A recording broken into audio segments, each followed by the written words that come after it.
Então, tudo bom com vocês? Bom, gente, primeiro é um grande vídeo, eu considero esse vídeo incrível, uma grande matéria aí da Folha de São Paulo, que é um jornal super respeitado no Brasil. Inclusive, o dia que a Folha quiser fazer uma entrevista com um brasileiro que vive aqui em Portugal, tô aqui, tá? Podem me chamar, sempre estarei à disposição aí se aparecer um jornal do Brasil querendo informações sobre Portugal. Então tô aqui à disposição, só me procurar, mandar e-mail ou entrar no Instagram, não tem problema nenhum. E essa reportagem, ela tá falando várias histórias de brasileiros negros que vivem fora do Brasil, que contam, que falam as suas experiências. É muito importante que todos vocês ouçam e assistam esse vídeo. Inclusive, experiências, né, que acontecem com todos nós que somos negros, principalmente aqui fora e no Brasil, e que é muito importante a gente mostrar isso para vocês.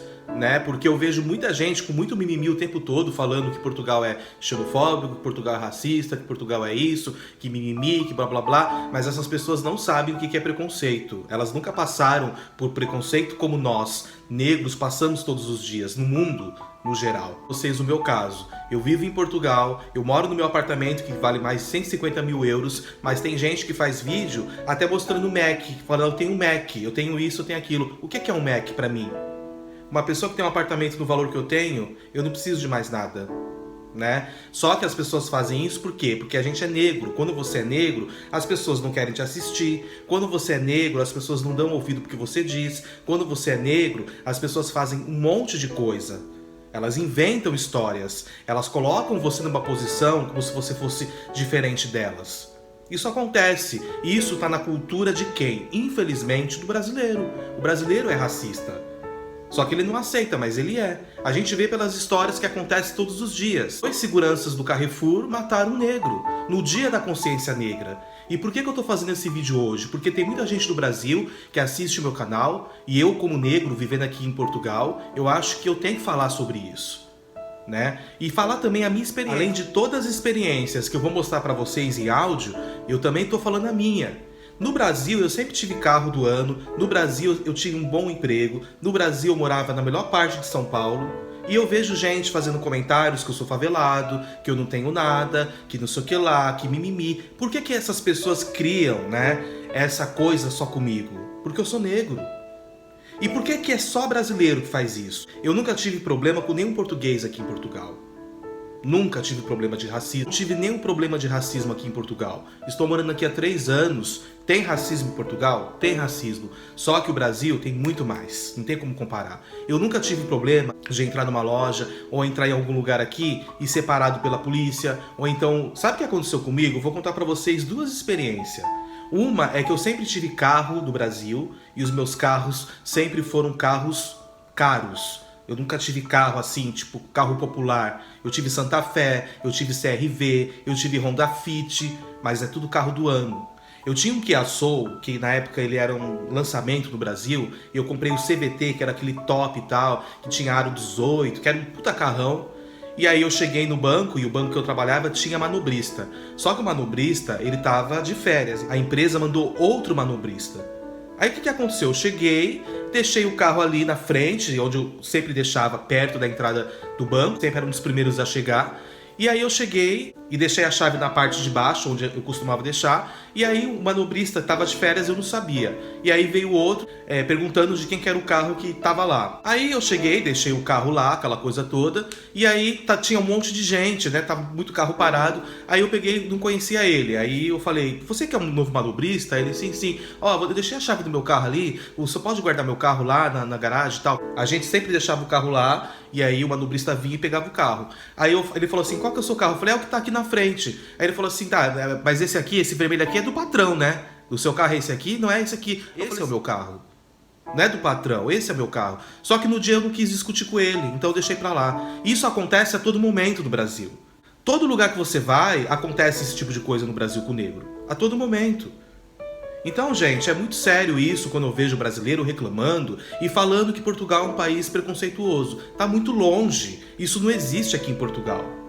Nunca aconteceu comigo aqui em Portugal essa situação. No Brasil, eu fui uma vez vi comprar um remédio numa farmácia também no Carrefour, lá no Jabaquara uma vez, e aí eu entrei, e aí as farmácias no Brasil, elas têm uns corredores assim, né, que você entra, e são vários corredores para partilheiras que tem assim para você poder pegar o remédio. E aí eu entrei, tava olhando assim, fiquei de lado assim, olhando. E aí eu vi que ela fez assim, era a caixa, né? Ela fez assim e olhou pra mim. E eu continuei, porque eu não percebi que ela tava achando alguma coisa. Aí na hora que eu saí, porque eu não achei o que eu queria, não tinha na farmácia que eu queria, ela chamou o segurança do mercado pra poder me revistar. Ela chamou, aí eu falei assim, não, você não vai me revistar. Falei, você não vai me revistar. Falei, por que você quer me revistar? Qual o motivo? O que eu fiz? Não, eu sei o que você fez. Eu olhei na câmera e o senhor... Não, você olhou o que na câmera? Então você procura aqui. Eu parei o mercado naquele dia, eu parei o Carrefour, porque eu já estava saturado de tantas vezes acontecer esse tipo de coisa comigo. Aí eu fiz um escândalo, entendeu? Todo mundo ficou a meu favor, eu tirei a camisa, tirei a calça, não tinha nada, só que eu falei pra ela assim, ó. Aí eu peguei, gente, vou dar um exemplo pra vocês. Eu peguei assim a chave do meu carro, eu tava com uma Santa Fé. Quem conhece de carro sabe quanto que custa um carro desse. Acho que mais ou menos na época valendo 120 mil. Aí eu falei como se fosse esse controle aqui, ó, do PlayStation. Eu peguei e falei assim, ó. Você sabe quanto que custa isso aqui? Isso aqui é meu. Sabe o que você tá fazendo aí? Você é caixa, você é uma caixa, não desmerecendo. Você é uma caixa de farmácia. E você tá me acusando, sendo que eu ganho 3, 4 vezes mais do que você. Você tem noção do que você tá fazendo? Você achou que eu tinha pegado alguma coisa, sendo que eu não peguei nada. Agora você acha bonito isso? Eu não vou denunciar você. Sabe por quê? Porque eu sei que se eu fizer isso, você vai ser presa, que você vai perder seu emprego, e eu sei o quanto é difícil um trabalho. Mas pense no que você está fazendo. Olha o constrangimento que você fez eu passar. Então assim, gente, isso acontece todos os dias no Brasil. O brasileiro, ele tem a mente dele racista, em várias situações. Não é só em uma, e são em várias. Inclusive, essa situação que acontece aqui. Muita gente não me assiste porque eu sou negro. Porque eu sou gay. É preconceito. Por que o brasileiro gosta de assistir só um canal quando é uma pessoa que tem filho, que tem mulher? Vê se eles assistem. Qual a diferença do conteúdo? Pelo contrário, porque eu trago muito conteúdo. Ah, esse negro sabe o que tá falando? Esse negão, imagina, favelado. Quantas mensagens eu não recebo aqui de gente, seu favelado, seu preto, seu macaco, que eu não falo pra vocês. E tudo de gente do Brasil. Não é de português. Tem português racista? Tem. Vou falar que não existe. Existe racista em todo lugar, mas o Brasil se supera.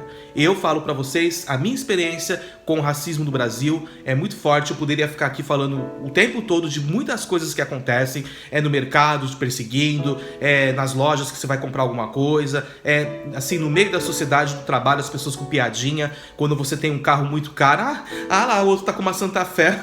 Tá com uma Pajero. Tá com Kia Soul. Tá com, sei lá, ele tá com Honda. Ele sabe como que é, quer ser melhor. O branco, quer dizer, o branco pode ter uma Pajero, o branco pode ter sei lá, um Honda, mas um negro não pode, porque se ele tiver, né, ele tá querendo ser melhor do que os outros. Se ele tiver, ele não vale nada. E daí por diante, gente, é muito mimimi. É muita coisa que acontece, então eu espero que esse dia da consciência negra mude, porque realmente é muito difícil. A nossa situação no mundo ainda é muito difícil. A gente precisa mais, a gente precisa, sabe, crescer mais. A gente precisa mostrar a nossa cara, porque realmente as pessoas não entendem, as pessoas não sabem o quanto é difícil ser negro nesse mundo. É muito difícil. Agora eu vou colocar para vocês o texto onde mostra a história de alguns brasileiros que moram fora do Brasil e contam a diferença do racismo do Brasil e dos países como a Espanha, como o Japão e daí por diante. E no final, se você gostar do vídeo, se inscreva no canal. Vamos lá. Imigrantes brasileiros negros relatam ter sofrido mais preconceito em casa que no exterior.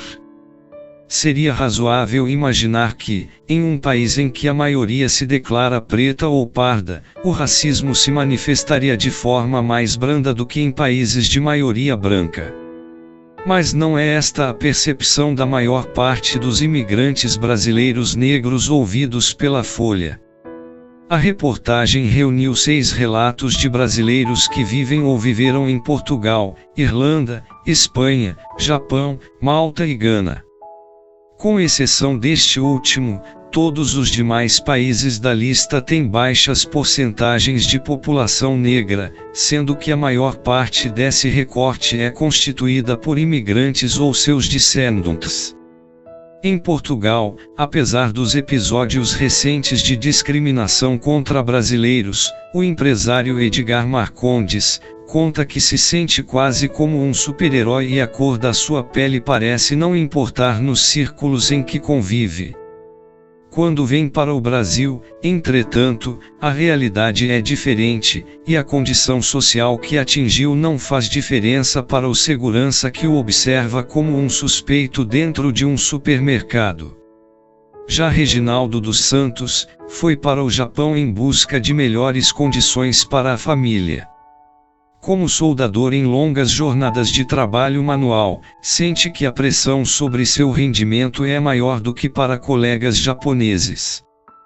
Casos mais escancarados de racismo, porém, ele só presenciou a partir da convivência com outros brasileiros que vivem no país asiático. Por ser negro, foi chamado de ladrão. Para o historiador Amailton Magno Azevedo, da PUC, casos como o de Marcondes e Santos são uma face do racismo fenotípico que existe no Brasil, um preconceito baseado puramente nos traços físicos que identificam alguém como uma pessoa negra no pensamento racista, um motivo para que esse indivíduo seja considerado inferior. Eu mesmo vivo dia sim, dia não, esses constrangimentos em função da aparência, conta o professor, que também é negro. Vacinado como estou, procuro encarar com relativa maturidade os olhares que recebo em bancos, supermercados e espaços de prestígio. Everton Tadeu, 31 anos, vive na Irlanda há 8 anos. Além das malas e do dinheiro para começar a vida por lá, levou também a certeza de que o problema do racismo definitivamente não está no negro. A geração atual aprendeu a não se calar diante de ninguém, afirma a historiadora Nirlene Nepomuceno, ligada ao Centro de Estudos Culturais Africanos e da Diáspora PUC. Somos negros que reconhecemos nossas histórias e nossas identidades. Temos contratempos, é natural, mas não damos mais um passo atrás. A percepção dos avanços nas relações raciais faz parte da vida de Renata Trindade, 33 anos, e Erika Cristina Ferreira, 40. A primeira vive hoje em Malta, na Europa, e a segunda realizou o sonho de conhecer Gana.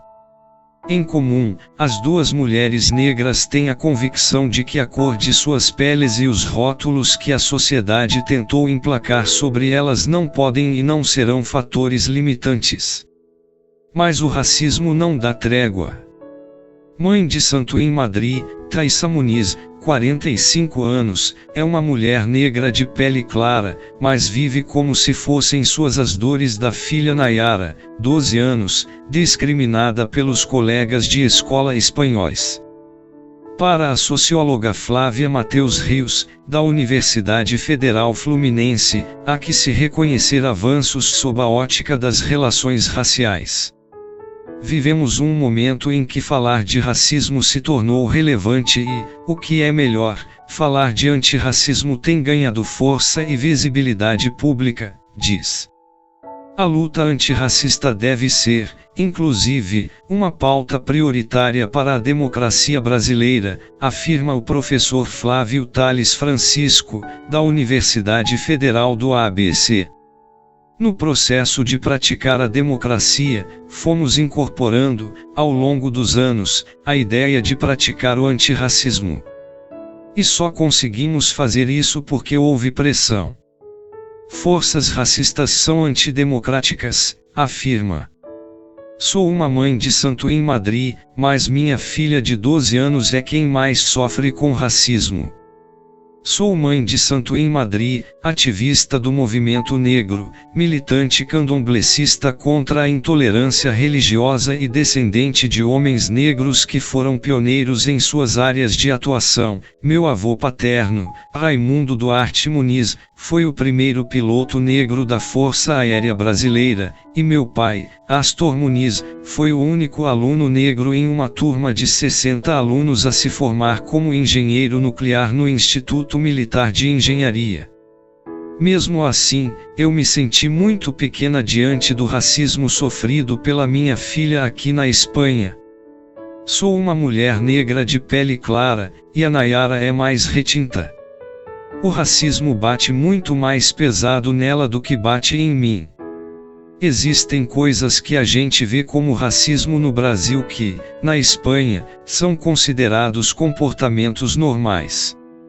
Quando nós vivíamos em Barcelona, as pessoas tocavam no cabelo dela sem pedir nenhum tipo de permissão e, em tentativas frustradas de elogio, falavam sobre como ele era esponjoso. Nosso cabelo é a nossa coroa. Ninguém pode chegar e tocar.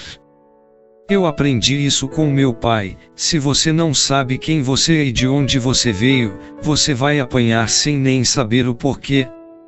Mas o pior episódio de racismo sofrido pela Nayara foi na escola. Durante as aulas remotas, os alunos tinham grupos no WhatsApp e para manter o contato à distância. A Nayara foi excluída do grupo. Quando as regras de isolamento foram flexibilizadas, e as crianças podiam sair por algumas horas para caminhar ao ar livre, nenhuma criança falava com ela. Quando isso aconteceu, a dor era muito grande. Eu queria falar alguma coisa para ela, mas como eu falaria algo que eu nunca vivi? Eu busquei apoio da militância negra na Espanha e entrei em contato com os coordenadores da escola. A diretora me ligou, com medo de que eu processasse a instituição, mas insistia que o que aconteceu foi um episódio de bullying, não de racismo.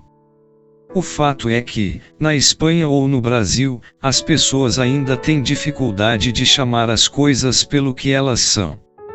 Thaisa Muniz, 45 anos, é mãe de santo. Natural do Rio de Janeiro, mora na Espanha desde abril de 2019. Neste período, viveu em Barcelona e está em Madrid há 3 semanas. Me sinto um super-herói na Europa, mas por causa do racismo, Brasil é minha criptonita.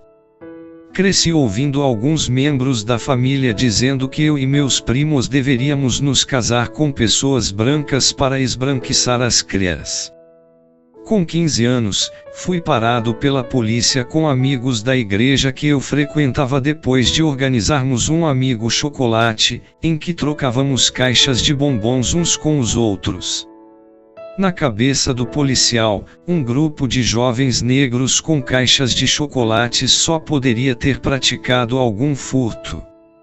Nessa época, já trabalhava com meu pai, o primeiro empreendedor negro que conheci, produzindo carteiras escolares. Lembro que juntei dinheiro para comprar uma bola de basquete da Adidas, mas, na loja, os vendedores não engoliram a ideia de um adolescente negro comprando um item daquele. Chamaram a polícia. Mas tento levar esses e outros episódios com bom humor. É uma escolha, é rir para não chorar. Com acesso à boa educação, fiz um curso técnico no ensino médio e ingressei em uma universidade pública para estudar sistemas elétricos. Casei com a Geisa aos 21 anos e, 4 anos depois, fomos para um intercâmbio na Irlanda, conquistado com muito esforço, e me encantei com o empreendedorismo. Eu estava no país havia apenas 2 semanas e fiz uma parceria com um americano para montar uma loja de bicicletas, na época um dos meios de transporte mais utilizados pelos estudantes em Dublin. Deu certo, e logo surgiu outra oportunidade de negócio, o embrião da agência de intercâmbios da qual sou proprietário.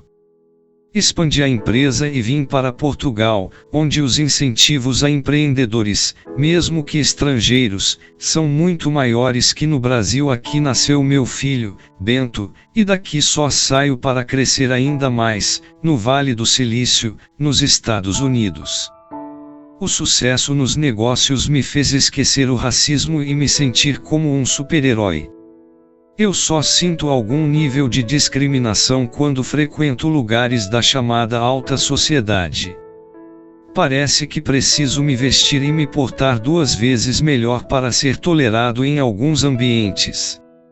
Mas quando volto para o Brasil, a realidade é diferente. Ser um empresário bem-sucedido e ter o passaporte cheio de carimbos dos países que visitei com minha esposa não me impede de continuar sendo seguido por seguranças em lojas, shoppings e supermercados. Se eu fosse o super-homem, o racismo no Brasil seria minha criptonita. Edgar Marcondes, 32 anos, é empresário. Natural de Pirituba, na zona norte de São Paulo, mora em Faro, no sul de Portugal, há 3 anos. Por tantas representações estereotipadas, eu não esperava encontrar uma África tão moderna e vibrante. Na minha primeira experiência fora do país, em 2008, pude ir direto a um lugar que considero parte da minha ancestralidade. Financiada por um projeto da ONU, conheci o Senegal e foi tudo muito simbólico. Tive aulas à sombra de baobás, árvores centenárias que, na cultura africana, simbolizam a força e a resistência dos negros. Foi nessa viagem que nasceu o desejo de voltar à África mais preparada e ainda mais aberta às vivências no continente que foi a terra dos meus antepassados. Durante os anos seguintes, fui juntando minhas economias a partir de cada trabalho que eu tive. Conheci uma escola de inglês com um modelo de ensino afrocentrado e estabeleci como meta o plano de ir para Gana para aprender inglês com sotaque africano. Com muito esforço, cumpri meu objetivo e tentei viver o mais próximo possível da realidade dos ganenses. Até troquei minhas roupas pelas vestes coloridas locais, buscando extrair cada momento dessa experiência. Confesso que percebi que até aquele momento minha mente ainda estava colonizada. Eu não esperava encontrar uma África tão moderna e vibrante, um pensamento que era fruto de tantas representações estereotipadas. Mas o que vi e vivi foi o auge de um processo de ressignificações que eu, como mulher negra, precisei passar. E isso começou lá na infância. Eu me lembro de quando, com 6 ou 7 anos, um colega na pré-escola me chamou de neguinha do cabelo duro. A professora o repreendeu e, apesar da boa intenção, não conseguiu ensiná-lo sobre por que o que ele havia feito era tão grave. Em vez disso, o menino foi obrigado a me dar um beijo no rosto. Como ele poderia aprender algo com isso se o que ele sentia por mim era nojo? Na época, eu ainda não tinha conhecimento e vivências suficientes para reagir, apesar do estímulo que recebia em casa, e só aceitei, calada. Mas agora ninguém mais me segura. Estou me recuperando do tratamento de leucemia. Perdi meu cabelo, pelo qual sentia tanto orgulho, mas minha identidade de mulher negra permanece intacta.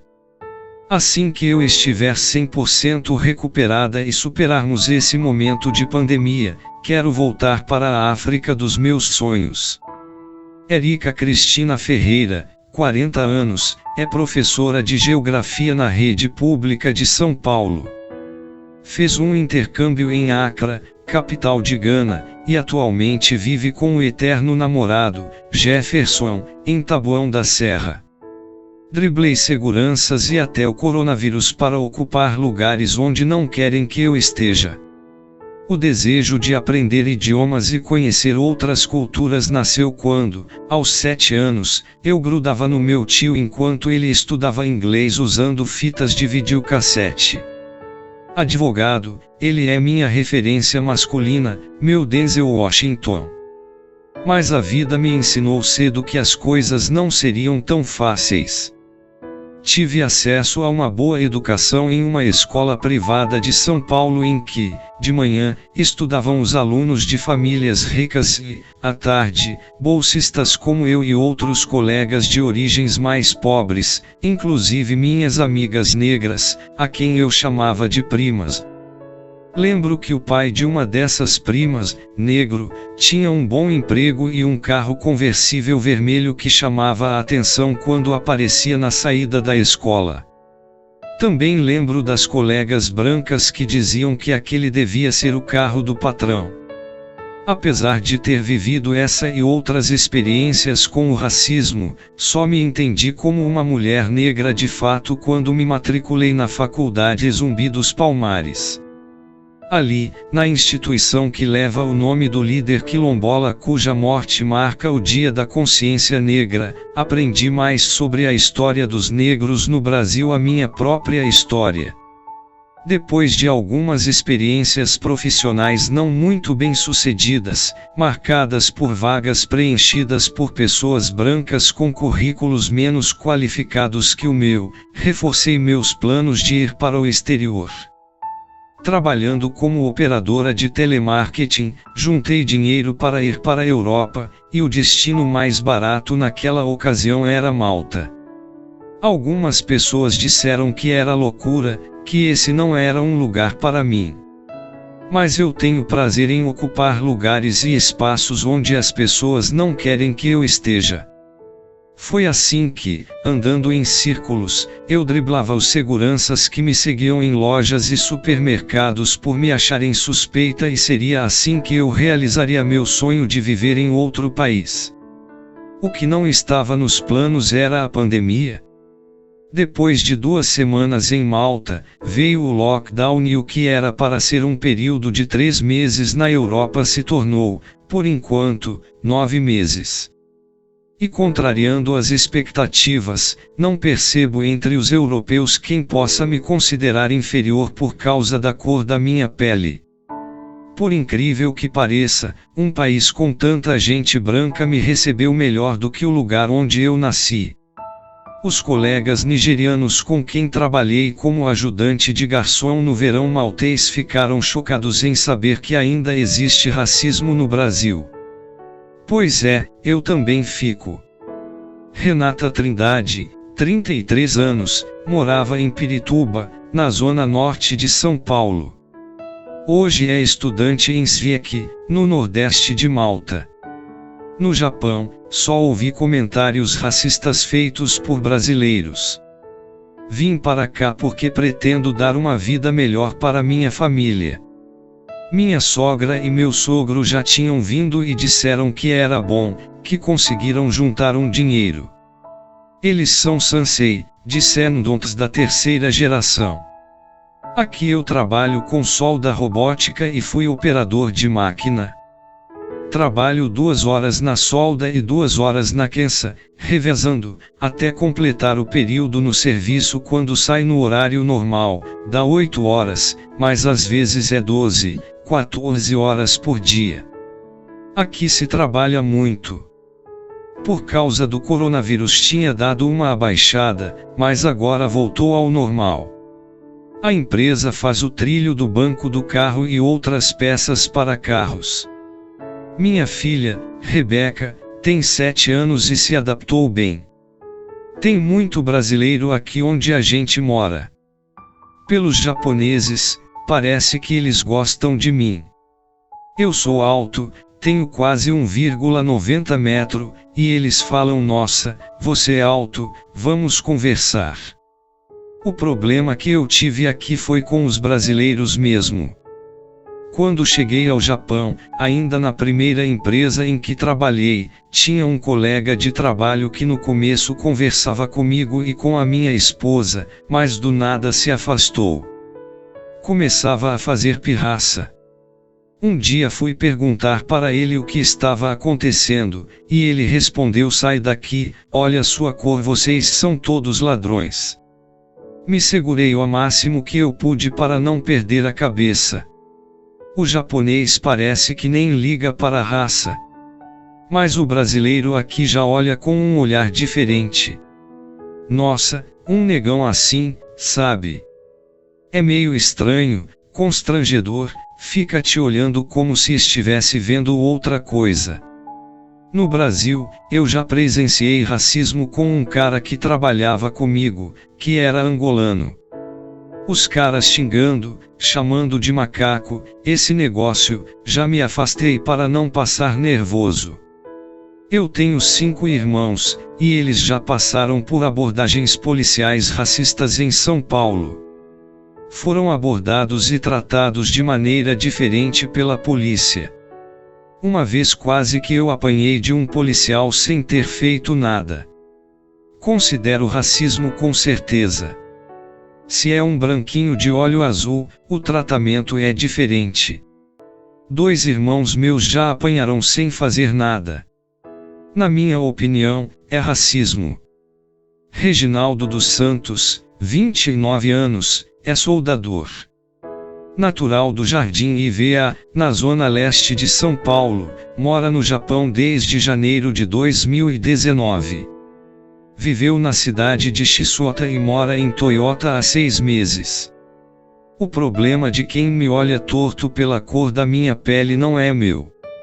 Fui morar fora porque terminei um relacionamento de 5 anos.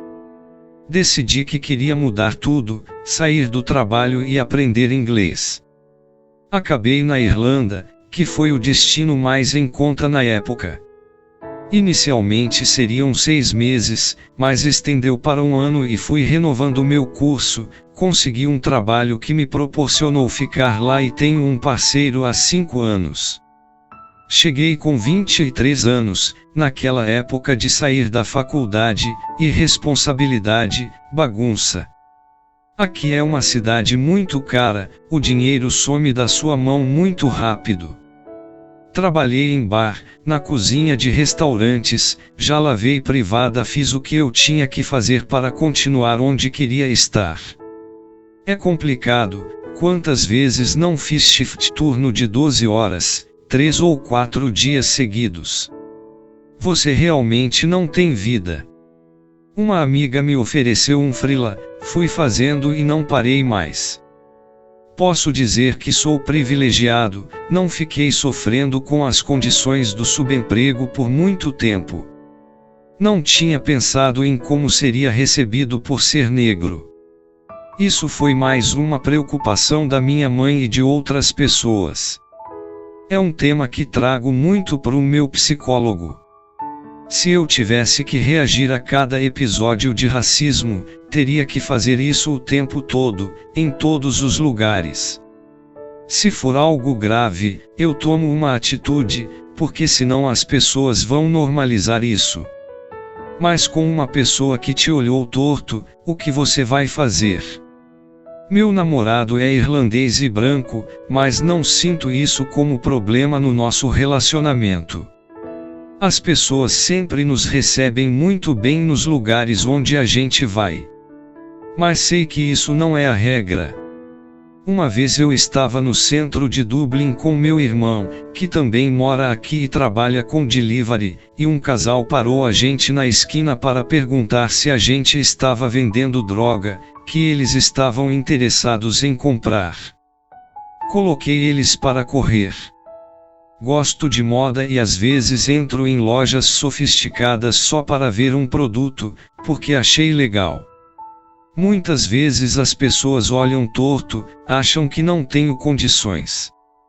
Mas o problema é delas, e se eu precisar de alguma coisa elas vão ter que me atender. Minha família foi bem pobre quando eu era menor, e a gente sempre cresce com aquilo de estar sempre arrumado, levar certos desaforos para casa, de aprender a se defender e tudo mais. Mas eu sempre soube me impor, tenho consciência dos meus direitos, de quem eu sou, de onde estou, então vou ocupar esse espaço. Se algo me incomoda de alguma forma, mas você vai ouvir na hora. Meu primeiro namorado tinha condição boa de vida, o que me proporcionou ir em vários lugares em que eu era o único negro. Tinha uma certa estranheza no começo, mas acabou.